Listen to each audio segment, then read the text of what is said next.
क्या मैं संजीव कुमार जुर्गा टीपीए के सीरीज लेक्चर्स में आज हम बात कर रहे हैं पार्ट 2,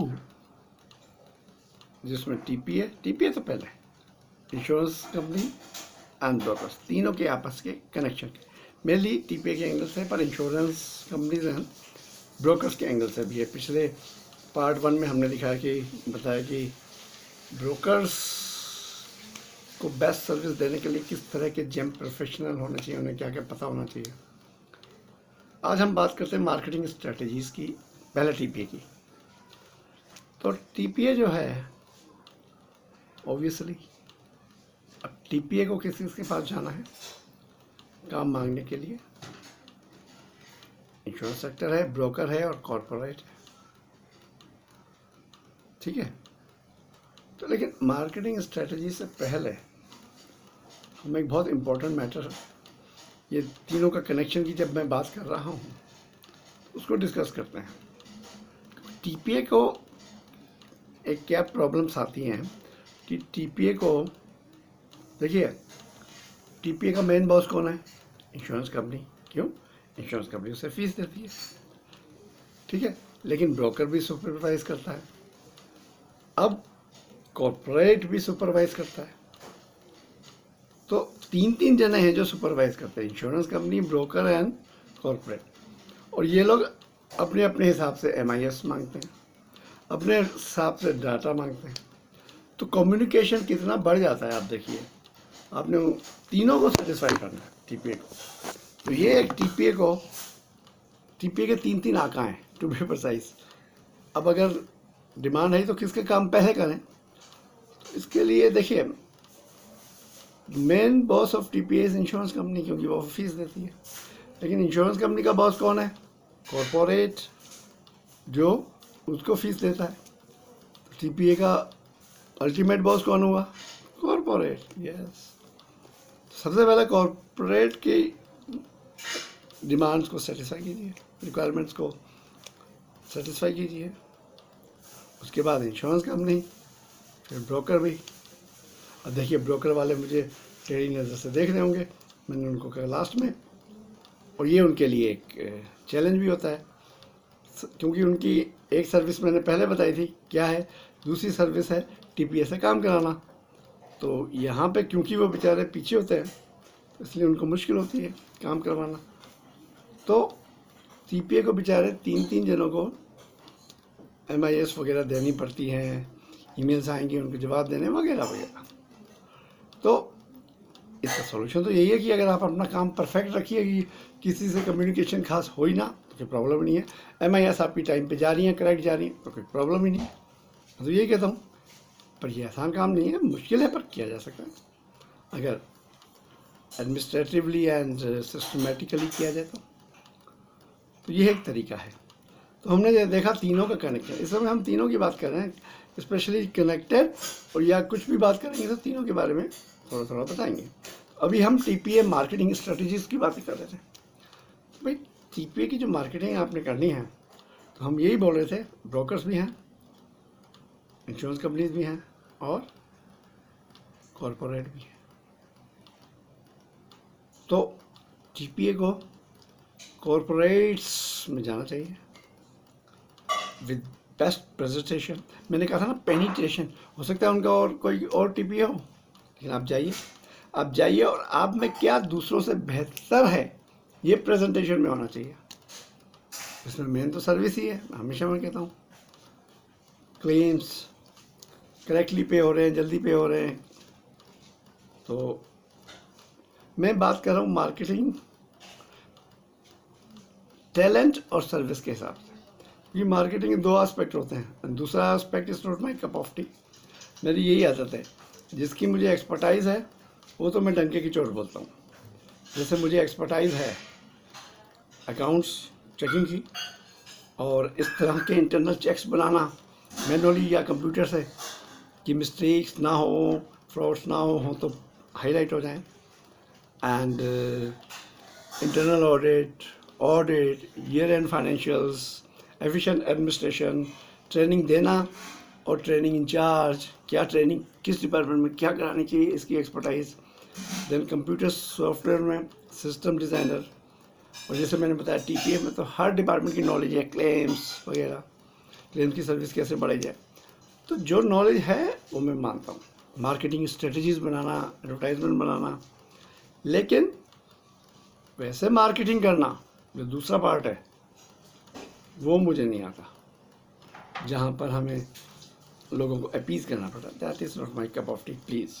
हम तो बात करेंगे अपने कैलिबर, अपनी सर्विस की बेहतरीन प्रेजेंटेशन देंगे विद कॉन्फिडेंस, एंड काफ़ी कुछ होता है जो मैंने अपने बड़े वीडियो में बता रखा है।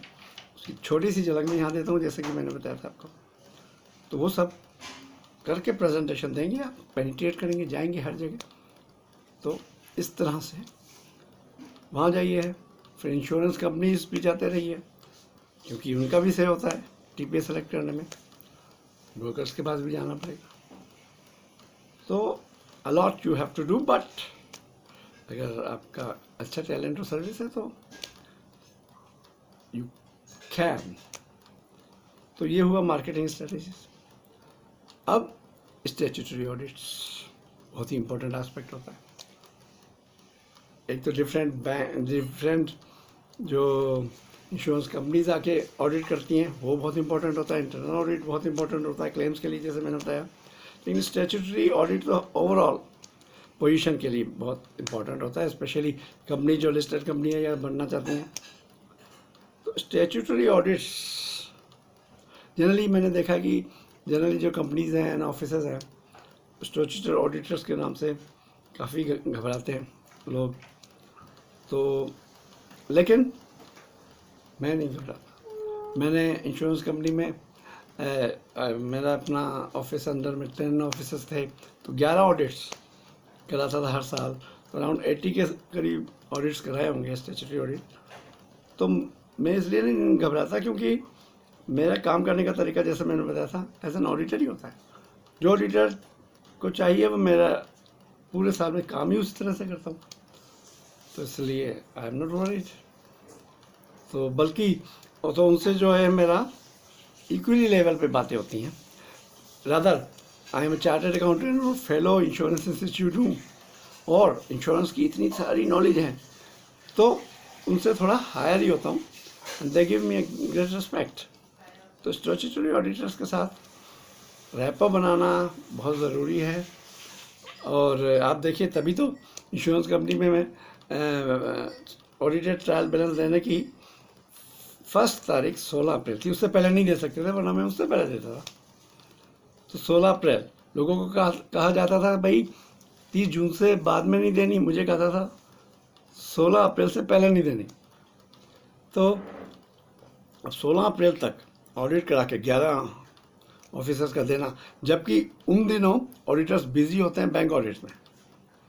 तो ये चैलेंजिंग जॉब होता था, but because I got a good repo. मेहनत बहुत लगती थी, इसके लिए बहुत कुछ प्लानिंग करनी पड़ती है, ऐसे ही नहीं देते थे। लगातार 3 साल फर्स्ट था, फिर कंपटीशन से हटा दिया गया। सीएमडी साहब बोलते हैं अरे तुम ही आते रहोगे तो बाकी क्या करेंगे। तो इस तरह से तो स्टैट्यूटरी ऑडिट बहुत इंपॉर्टेंट है, ऑडिटर्स बहुत इंपॉर्टेंट है, लेकिन you have to be very careful. तो अगर आप काम ही उनके हिसाब से कर रहे हैं फिर तो कोई प्रॉब्लम ही नहीं है। तो फिर भी कैसे डील करें, इसके लिए अगेन मेरी एक्सपर्टाइज है, लेकिन वो तो मैं यहाँ नहीं बताने वाला। लेकिन एक चीज़ आपको बताता हूँ, ऑडिटर्स को अगर आपने डील करना है तो आपकी नॉलेज उनसे ज़्यादा होनी चाहिए। लेकिन एक लेकिन और है, एक चीज़ का और ख्याल रखना, अगर नहीं रखा तो वो उल्टी पड़ जाएगी। तो स्टैट्यूटरी ऑडिट बहुत इंपॉर्टेंट होता है इंश्योरेंस कंपनी में। तो मेन अब इनकम की बात करें और एक्सपेंस की बात करें तो मेन इनकम प्रीमियम है और एक्सपेंस है क्लेम्स। वहाँ ज़्यादा स्ट्रेस होता है ऑडिटर्स का। अब टीपीए की बात करें तो वहाँ क्लेम्स, आउटस्टैंडिंग क्लेम्स कोई मायने नहीं रखता, लेकिन क्योंकि इंश्योरेंस कंपनी को क्लेम इनकर होता है outstanding claims plus paid claims less opening outstanding claims, तो उनको as on 31 March outstanding claims चाहिए होते हैं। तो वो इन्फॉर्मेशन टीपीए को देनी होती है, और कई बार इंश्योरेंस कंपनी के स्टैट्यूटरी ऑडिटर्स ये चेक कर सकते हैं टीपीए में, जहाँ तक क्लेम्स की बात है, आउटस्टैंडिंग क्लेम्स। लेकिन आउटस्टैंडिंग क्लेम्स का टीपीए के फाइनेंशियल से कोई लेना देना नहीं है। उनके अपने फाइनेंशियल मेन फीस है, जहाँ पे अकाउंटिंग स्टैंडर्ड लगा के रेवेन्यू रिकग्निशन करना है अपने। और एक्सपेंसेस तो मेन सैलरी है और रेंट है, तो वो सब मैं अकाउंट्स क्लोजिंग में देख चुका हूँ। तो वही ऑडिट जो ऑडिटर चाहेगा उसको पहले से ही तैयार करके रखो, तो वो एक तरीका है। तो statutory audit is very important. तो मार्केटिंग स्ट्रेटजीज़ की जब हम बात कर रहे थे तो टीपीए की बात की हमने। ब्रोकर्स का भी काम बहुत ही टफ है, बहुत तगड़ा कंपटीशन है आजकल। Again, knowledge and service and confidence, this is important. और इंश्योरेंस में तो है ही, हर एक को कॉरपोरेट्स के पास ही जाना है और किस तरह से अपने को। एक चीज़ का बस ध्यान रखिए, ऐसा कुछ जो औरों से बेहतर हो, और पर्टिकुलर कॉरपोरेट को क्या चाहिए वो समझ के, उनके लिए क्या बेस्ट है वो जानकर मिनिमम प्राइस में कुछ बढ़िया देना। इसकी अगर आपको नॉलेज है कहीं भी, तो मार्केटिंग फिर मार्केटिंग के लिए साथ में एडवर्टाइजमेंट, मैंने कहते हैं अपने को अवेयर भी तो कराना है आपने। फिर आप में क्या क्वालिटीज़ है वो बताना भी है, पता भी तो होना चाहिए लोगों को कि भाई आप तो क्या कि हाँ आपकी तो बड़ी अच्छी सर्विस है, लेकिन लोगों को तो पता ही नहीं है। हमारी तो 100 ईयर्स से ज़्यादा बड़ी कंपनी है, लेकिन ग्राउंड लेवल पे नहीं पता है। तो एडवर्टाइजमेंट्स, इंश्योरेंस कंपनी और टीपीए के लिए तो बेहतरीन मैंने एडवर्टाइजमेंट्स कॉन्सेप्ट्स सोचे भी हुए हैं, कुछ तो रॉ शूट भी की है। Advertising is also important. और IRDA रेगुलेशन में जितनी अलाउड है, जैसे अलाउड है उसके अंदर, बिकॉज IRDA रेगुलेशन, हाँ जब मैं ऑडिट की बात कर रहा था तो तीनों की, insurance company as well as TPA and brokers, ये IRDA रेगुलेशन में आते हैं। तो इनके लिए IRDA रेगुलेशंस फॉलो करना बहुत इंपॉर्टेंट है, वो करके रखिए। तीनों में ये कॉमन है, हालांकि रेगुलेशन तीनों के लिए अलग अलग है, तो अपनी अपनी कंपनी के रेगुलेशन आपको पता होना चाहिए, और उस हिसाब से आप सारे साल उसी हिसाब से काम कीजिए ना। मैं तो कहता हूँ पूरे साल आप ऑडिट अवेयरनेस रखिए। दिस इज़ व्हाट आई से। Thank you.